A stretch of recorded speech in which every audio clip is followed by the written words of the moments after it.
সরোজিনী নাইডু লেখা the Bengal seller এই পোয়েমটা আমরা পড়বো। তাহলে সরোজিনী নাইডুর সম্পর্কে ফার্স্টে কিছু কথা জেনে নিতে হবে। তিনি একদিকে ছিলেন একজন পলিটিক্যাল অ্যাক্টিভিস্ট, মানে যারা স্বাধীনতা সংগ্রামের ইতিহাস পড়েছি সেখানে সরোজিনী নাইডুর নাম নিশ্চয়ই শুনে থাকবি। তিনি ভারতের জাতীয় কংগ্রেসের এক সময় প্রথম মহিলা প্রেসিডেন্ট ছিলেন ভারতীয় হিসাবে, এবং তিনি অ্যাক্টিভিস্ট বলতে তিনি মহিলাদের বিভিন্ন ক্ষেত্রে সমাজে যে পিছিয়ে পড়া বা তাদের যে নিপীড়ন তার বিরুদ্ধে বারবারই তিনি তার লেখার মাধ্যমে বা তিনি তার প্রতিবাদের মাধ্যমে সমাজের দৃষ্টি আকর্ষণ করেছিলেন। এবং তার যে লেখা কবিতা এবং তার কবিতার যে ছন্দ লিরিক্স সেটা এতটাই সুন্দর ছিল যে মহাত্মা গান্ধী তার এই লেখা পড়ে অনুপ্রাণিত হয়ে তাকে নাইটিঙ্গেল অফ ইন্ডিয়া এই টাইটেলটা তাকে দিয়েছিলেন। নাইটিঙ্গেল পাখি খুব জানিস, যারা শুনেছিস, মানে খুব মধুর গান করার জন্য খুব মানে বিখ্যাত। সো সেই তার এই সুরেলা কবিতার জন্য তাকে Mahatma Gandhi nightingale of India এই টাইটেলটা দিয়েছিলেন। আর তাকে উইলিয়াম, তোদের পরবর্তী ক্ষেত্রে আরেকটা পোয়েম আছে তোদের, সেটা হচ্ছে সেকেন্ড কামিং। ওইখানে একজন পোয়েট আছেন উইলিয়াম বাটলার ইয়েটস। সেই উইলিয়াম বাটলার ইয়েটসের সঙ্গে এই যে সরোজিনী নাইডু তার লেখার তার ভাবধারার এবং তার চিন্তন শৈলীর কিছু মিল পাওয়া যায়। ওই জন্যে সেই উইলিয়াম বাটলার ইয়েটসের সঙ্গে তুলনা করে সরোজিনী নাইডুকে অনেক সাহিত্যিকরা Indian Yeats. William Butler Yeats এখানকার বাসিন্দা নয়, তিনি ছিলেন আয়ারল্যান্ডের বাসিন্দা, কিন্তু তার লেখা, তার ভাবধারা, তার চিন্তাধারার সঙ্গে সরোজিনী নাইডুর লেখা, ভাবধারা এবং চিন্তার অনেক মিল পাওয়া যায়। ওই জন্য ইন্ডিয়ান ইয়েটস বলে ইন্ডিয়ান ইয়েটস বা ইন্ডিয়ান ইয়েটস এই টাইটেলে সরোজিনী নাইডুকে অনেক সময় অনেক সাহিত্য বিশেষজ্ঞরা তাকে এই টাইটেলটা দিয়ে থাকেন। দেখ, এই যে দ্য ব্যাঙ্গল সেলার এই পোয়েমটা হচ্ছে তার একটা collection of poem. The first bird of এই যে তার একটা কবিতা সংকলন, তারই একটা অংশ হচ্ছে দ্য ব্যাঙ্গল সেলার।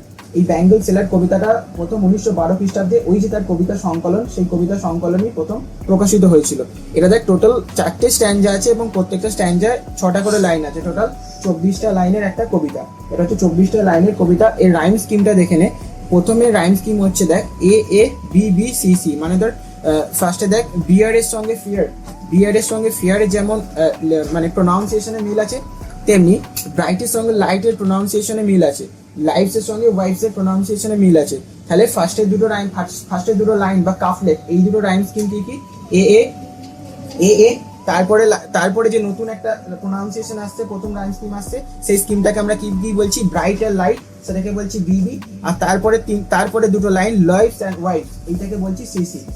এইরকম ভাবেই 4টে স্ট্যান্ডার্ডের রাইম স্কিমটা ফলো হয়েছে, এ বি বি সিসি। তাহলে টোটাল 24টা লাইনের একটা কবিতা, প্রত্যেকটা স্ট্যান্ডার্ডে 6টা করে লাইন আছে এবং এর rhyme scheme A B B CC. ঠিক আছে, কবিতা সম্পর্কে এবং কবি সম্পর্কে মোটামুটি একটা ধারণা করতে পেরেছিস।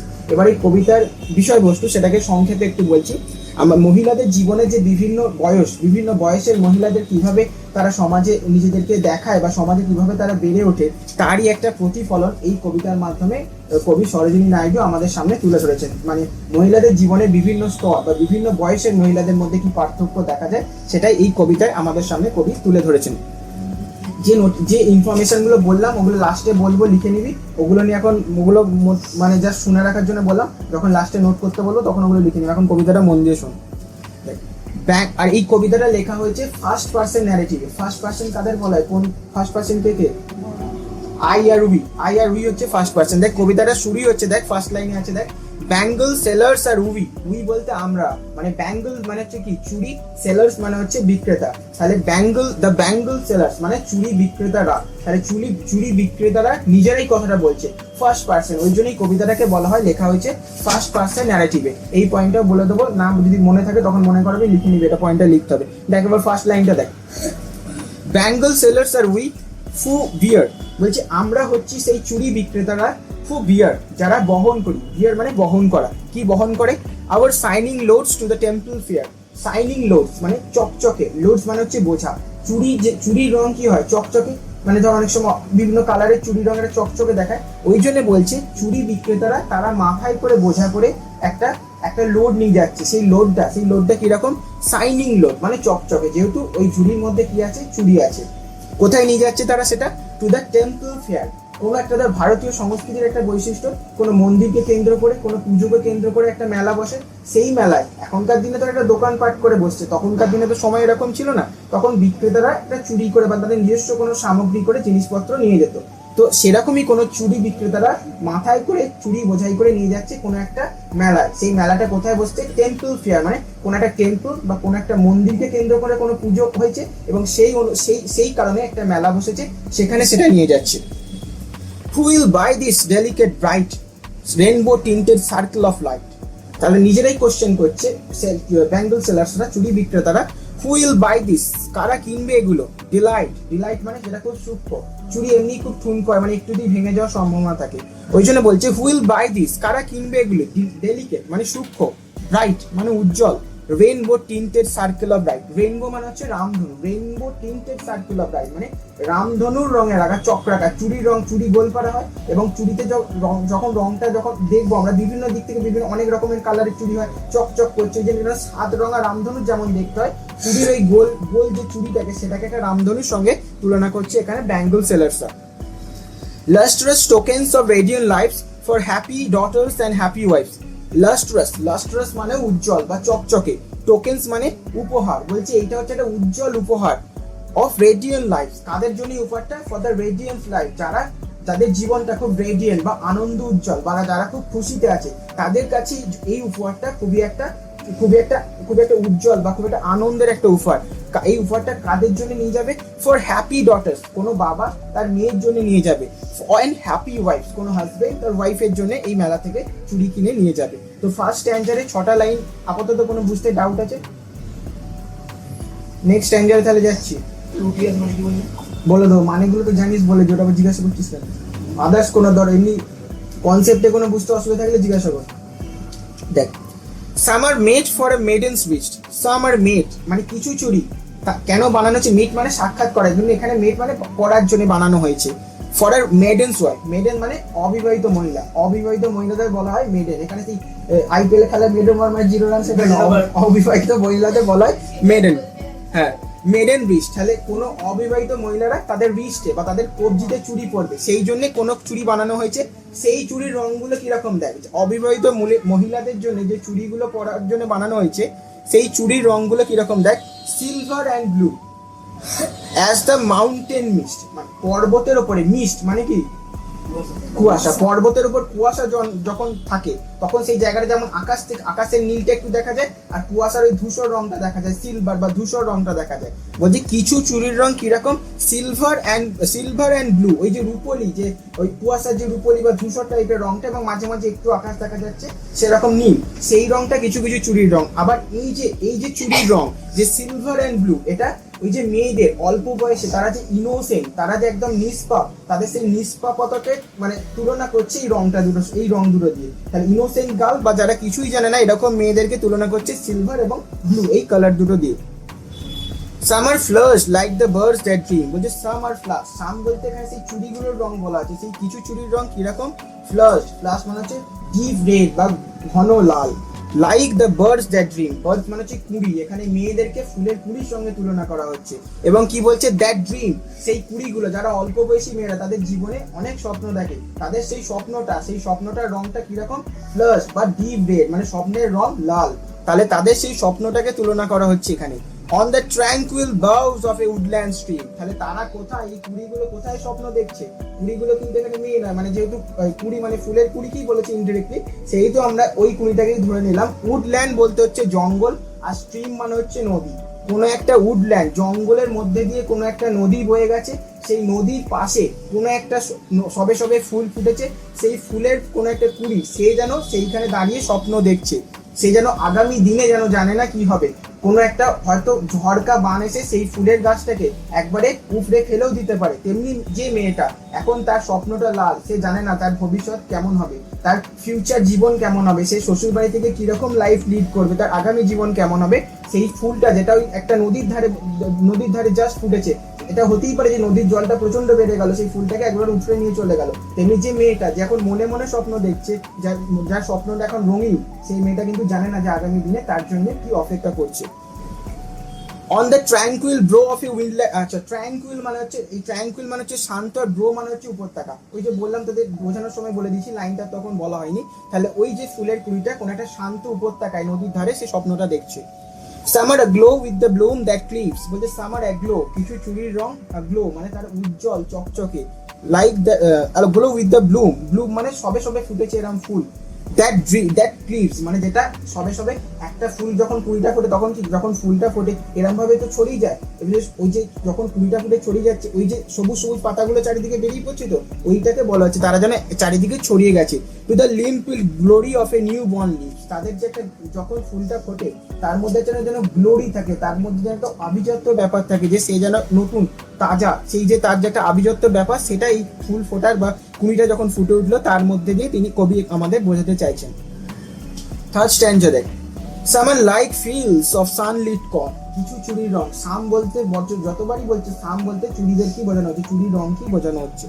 Summer like feels, summer like feels of sunlit corn, তাহলে কিছু চুড়ির রং কিরকম, feels of sunlit corn, sunlit বলতে সূর্য আলো, ফিলস মানে হচ্ছে জমি, কোন আবার কর্ন মানে অনেক সময় শুধু শস্যকেও বোঝায়, মানে শস্য ক্ষেত্রেও বোঝায়, আবার কর্ন মানে আরেকটা কি বোঝায়, ভুট্টাকেও বোঝায়, হ্যাঁ হতে পারে কোনো শস্য ক্ষেত বা কোনো ভুট্টা ক্ষেত। তাহলে কিছু চুড়ির রং কিরকম, like fields of sunlit corn, মানে একটা ফাঁকা জমি বা ফাঁকা মাঠ যেখানে চাষ হয়েছে, সেই চাষের জমির ওপরে সানলিট, সূর্যের আলো পড়লে যেরকম সোনালী রঙের কালারটা লাগে বা সোনালী রঙের যে আভাটা ফুটে ওঠে জমিটার মধ্যে, কিছু চুড়ির রং কিন্তু আবার সেই রকম।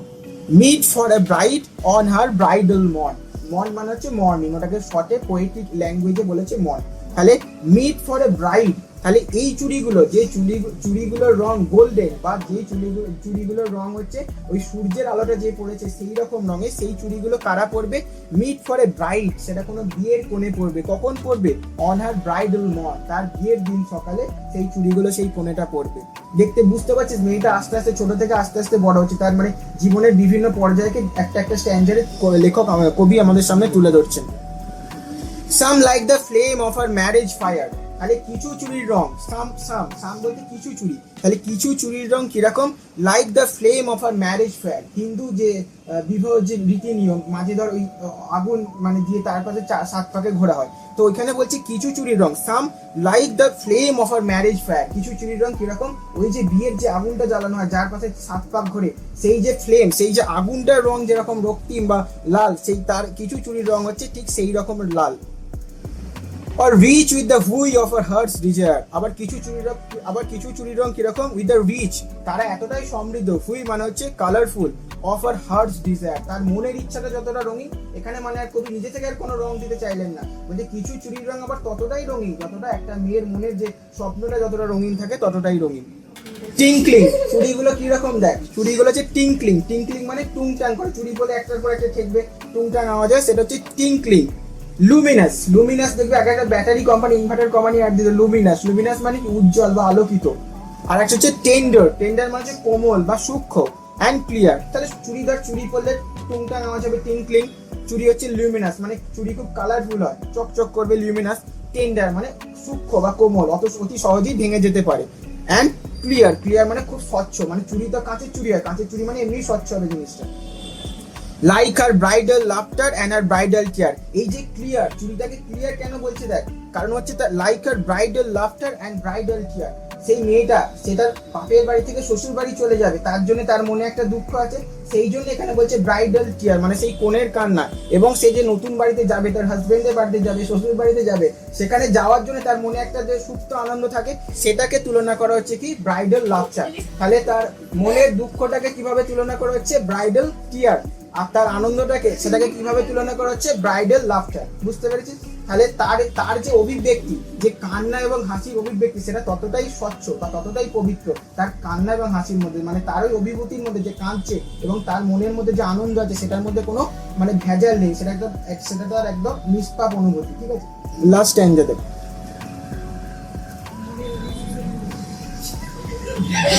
দেখ some are purple and gold fleck grey, তাহলে কিছু চুড়ির রং কিরকম, পার্পল, পার্পল মানে কি বেগুনি, purple and gold fleck grey, তার মানে আবার কিছু চুড়ির রং কিরকম, গোল্ড ফ্লেক গ্রে, গোল্ড মানে হচ্ছে সোনা, সোনার চুড়ি যখন কি হাসিস না, সোনার চুড়ি যখন কি হয়, যখন ধর বয়স্ক মহিলারা যখন যাদের বিয়ে হয়ে যায় তারা যখন সোনার চুড়িটা পরে, সোনার রংটা আস্তে আস্তে যখন চটে যায়, দেখবি মানে একটু সেই গ্রে বা ধূসর রঙের হয়ে যায়। তার মানে কি, যে মহিলাটা এখন বিবাহ হলো সে তার জীবনে কিছুটা সময় কাটিয়ে এসছে, ওই জন্যই তার সংসারে বিভিন্ন কাজকর্মের মাধ্যমে তার চুরির রংটা কিন্তু ঘষতে ঘষতে তার রংটা কিন্তু সোনালি নেই, সেই রংটা আস্তে আস্তে এবার ধূসর রঙে, মানে সোনাটাও চটে চটে একটু ধূসর রঙের এসে গেছে রংটা। Some are purple and gold fleck grey, তাহলে কিছু চুড়ি যেটা হচ্ছে গোল্ড কিন্তু সেটা ওই ঘষতে ঘষতে সেটা একটু গ্রে রঙের হয়ে গেছে বা ধূসর রঙের হয়ে গেছে। For she who has journey through the midway, তাহলে সেই মহিলাটা যে তার জীবনটাকে অতিক্রম করে এসছে কোথায়, মিডওয়ে বা তার সেটার মধ্য জীবনে বা তার মধ্য বয়সে, সেই মহিলা তার মধ্য বয়সে পৌঁছে গেছে। Whose hands have cherished, cherish মানে হচ্ছে লালন পালন করা, সেই মহিলা তার হাত দিয়ে লালন পালন করেছে। হুজ লাভ হ্যাজ ব্লেসড, যার কাকে লালন পালন করেছে, তার সন্তানকে লালন পালন করেছে। হুজ লাভ হ্যাজ ব্লেসড, তার যে ভালোবাসা সেটা একটা আশীর্বাদের মতো নেমে এসছে তার পরিবারের কাছে, বা তার পরিবারের কাছে যে পরিবারে সে গেছে সেটা যেন একটা আশীর্বাদ সম সেই পরিবারের কাছে। অ্যান্ড প্র্যাডল ফিয়ার্স অন, প্র্যাডল মানে দোল খান, অনেক সময় এটাকে ব্রেস্ট ফিডিং এর সেন্সও বলা হতে পারে। অ্যান্ড প্র্যাডল ফিয়ার্স অন, তার সেই বাচ্চাকে সেটা কোলে দোল খাইয়েছে। অনার ফেথফুল ব্রেস্ট, তার সেই বিশ্বস্ত বুকে, কারণ একটা মায়ের কাছে, একটা শিশুর কাছে তার মায়ের বুকটাই হচ্ছে সব থেকে বিশ্বস্ত জায়গা, কারণ তার তো সেই মুহূর্তের কোনো সেন্স থাকে না, সেটাই তার কাছে সব থেকে সুরক্ষিত জায়গা মনে হয়। এখানে একটা লাইন দেখ, অ্যান্ড ক্র্যাডল ফিয়ার্স অন, এখানে কিন্তু নিশ্চয়ই যে কোনো মেয়ে যে শুধু ছেলের জন্ম দেবে এটা তো হতে পারে না, চিলড্রেনও বলতে পারতেন, কারণ তৎকালীন সমাজে মানে মনে করা হতো একজন নারী শুধুমাত্র পুরুষদেরই জন্ম দিতে পারেন, বা সেখানে একটা কন্যা সন্তান হওয়া মানে তখনকার দিনে মানে একটা সমাজে একটা মানে বুঝতে পারছিস কিরকম ব্যাপার ছিল। ওই জন্য সেই সমাজের সেই মানুষগুলোকে তাদেরকে মানে এক প্রকার মক করে বা তাদেরকে মানে কি বলবো তাদের যাতে গায়ে লাগে কথাটা, সেই জন্য এখানে দেখ সন্স বললেন, এখানে কিন্তু বলতে চাইলে তিনি চিলড্রেনও বলতে পারেন, কারণ যে একটা মেয়ে শুধুমাত্র যে ছেলেদের জন্ম দেবে মেয়েদের জন্ম দেবে না এটা তো হতে পারে না, শুধুমাত্র এই জিনিসটাকে মক করার জন্য সোসাইটিতে যে নর্মসটা ছিল সেটাকে মক করার জন্যই শুধুমাত্র সন্স কথাটা এখানে কবি সরোজিনী নাইডু বলেছেন। And serves her household in fruitful pride, এবং সার্ভ করেছে, সেবা করেছে, কাজকর্ম করেছে তার হাউস হোল্ড মানে তার সেই শ্বশুর বাড়িতে, উইথ ফ্রুটফুল প্রাইড মানে প্রচন্ড গর্বের সঙ্গে তার শ্বশুর বাড়িতে তিনি কাজকর্ম পরিচালনা করেছেন। And worship the gods at her husband side, এবং ওরশিপ করেছে ভগবানের প্রার্থনা করেছে, কোথায়, দ্য গডস ভগবানের প্রার্থনা করেছে অ্যাট হার হাজবেন্ড সাইড, মানে দেখবি অনেক সময় হিন্দুদের বাড়িতে পুজো হলে দেখবি কোনো ধর বাড়ির কর্তার পাশে তার গিন্নি বসে থাকে পুজোর সময়, দেখবি বিভিন্ন অনুষ্ঠানে বা পুজো যখন হয়, তাহলে তার হাজবেন্ডের পাশে বসে সে তার হাজবেন্ডের ভালো চেয়ে প্রার্থনা করেছে এবং তার পরিবারের ভালো চেয়ে প্রার্থনা করেছে। ফিগার অফ স্পিচ গুলো লিখে নে, লেখ অ্যালিট্রেশন, আমি বলছি তারপর কোন লাইনে কি আছে বলে দেবো, এখন লিখে নে অ্যালিট্রেশন, ALLI TE ALLI TE RRA RATION কর, RATION কর, RATION ALLI TE RATION, অ্যালিট্রেশন হয়েছে,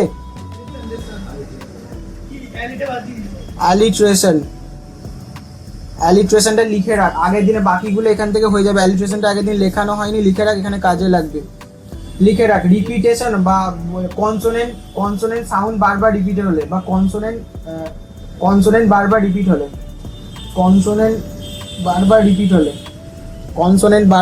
হলে দেখাটা লিখে রাখ এক লাইনের মধ্যে।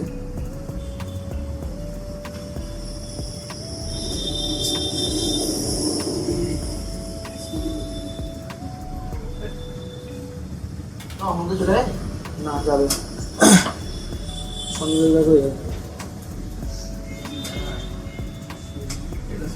দেখ, দেখে নে অ্যালিট্রেশন কোন লাইনগুলো আছে। দেখ ফার্স্ট লাইনে দেখ, ব্যাঙ্গল আর বিয়ার, একটা লাইনের মধ্যে দুটো ওয়ার্ড এলো বি দিয়ে স্টার্ট হচ্ছে, ঠিক আছে, বিটা কি ভাল না কনসোনেন্ট, তাহলে এমন দুটো ওয়ার্ড যেটা কনসোনেন্ট দিয়ে শুরু হচ্ছে সেই ওয়ার্ড একটা লাইনের মধ্যে দুটো এলো, তাহলে এটাকে কি বলা হবে, অ্যালিট্রেশন। আর কোন লাইনে আছে দেখ অ্যালিট্রেশন, ফার্স্ট সেকেন্ড না, ওই থার্ড লাইনে কি অ্যালিট্রেশন আছে,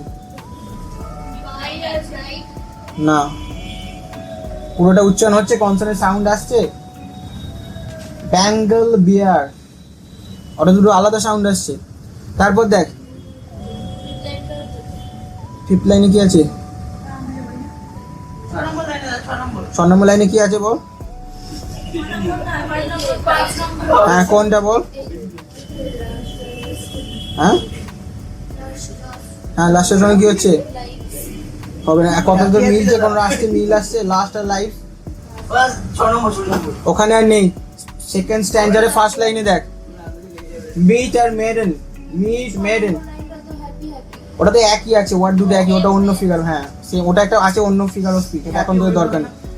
তারপর দেখ মিট আর মেডেন এম দুটো দাগ দিয়ে রাখ, এম এই দুটো, এই লাইনটা হচ্ছে অ্যালিট্রেশন, এম এর তলায় দাগ দিয়ে রাখ, দিয়ে লিখে রাখ অ্যালিট্রেশন। তারপরের লাইনে দেখ মাউন্টেন মিস্ট, এম এর তলায় দাগ দিয়ে রাখ, এম এর তলায় দাগ দিয়ে রাখ অ্যালিট্রেশন, হয়েছে? অ্যালিট্রেশন হয়েছে, দাগ দেখ। তারপরে স্ট্যান্ডারে ফার্স্ট লাইনে দেখ সাম আর সানলিট, এস দাগ দিয়ে রাখ। তারপরে স্ট্যান্ডারে ফার্স্ট লাইনে সাম আর সানলিট, এস এর তলায় দাগ দিয়ে রাখ অ্যালিট্রেশন, সানলিট। তারপরের লাইনে আছে দেখ ব্রাইড আর ব্রাইডাল, বি তলায় দাগ দিয়ে রাখ, দিয়ে লিখে রাখ অ্যালিট্রেশন, বি আর বি এর তলায় দাগ দিয়ে রাখ, দিয়ে লিখে রাখ অ্যালিট্রেশন। ভালো করে দেখ থার্ড স্ট্যান্ডারে সেকেন্ড লাইনে। তারপরের লাইনে আছে দেখ 3 নম্বর লাইনে আছে ফ্লেম আর ফায়ার, এফ অ্যালিট্রেশন। তারপরে ওই স্ট্যান্ডারই লাস্ট লাইনে ব্রাইডাল আর ব্রাইড, বি ওইখানে বি ব্রাইডাল বি।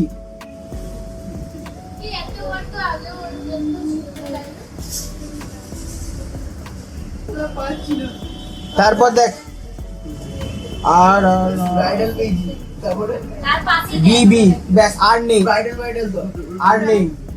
এবার দেখ, এবার সিমিলি কোনগুলো আছে বলতো দেখি, সিমিলি, আগের দিন তো করেছিলাম সিমিলি, হ্যাঁ মনে পড়ে বল সিমিলি কোন কোন লাইন আছে বল, এতক্ষণ লাগছে খুঁজতে। দেখ সেকেন্ড স্ট্যান্ডার্ডের সেকেন্ড লাইনে silver and blue as the mountain mist, simile silver and blue as the mountain mist, second লাইনে সিমিলি। তারপরের লাইনে আছে দেখ summer flush like the birds that dream, like, simile.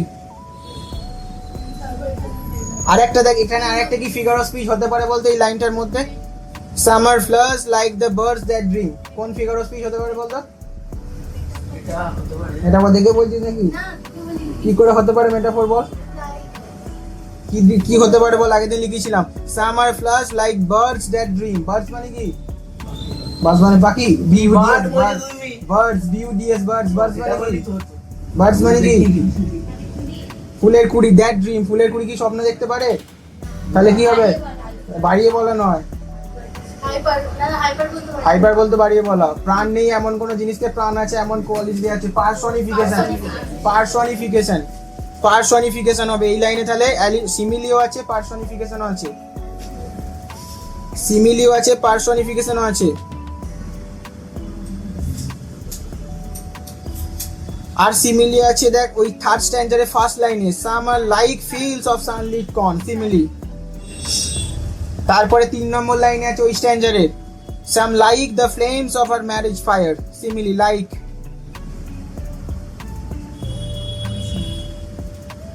আর কিছু নেই সিমিলি। মেটাফোর দেখ, একটা মেটাফোর এক্সাম্পল দেখাই।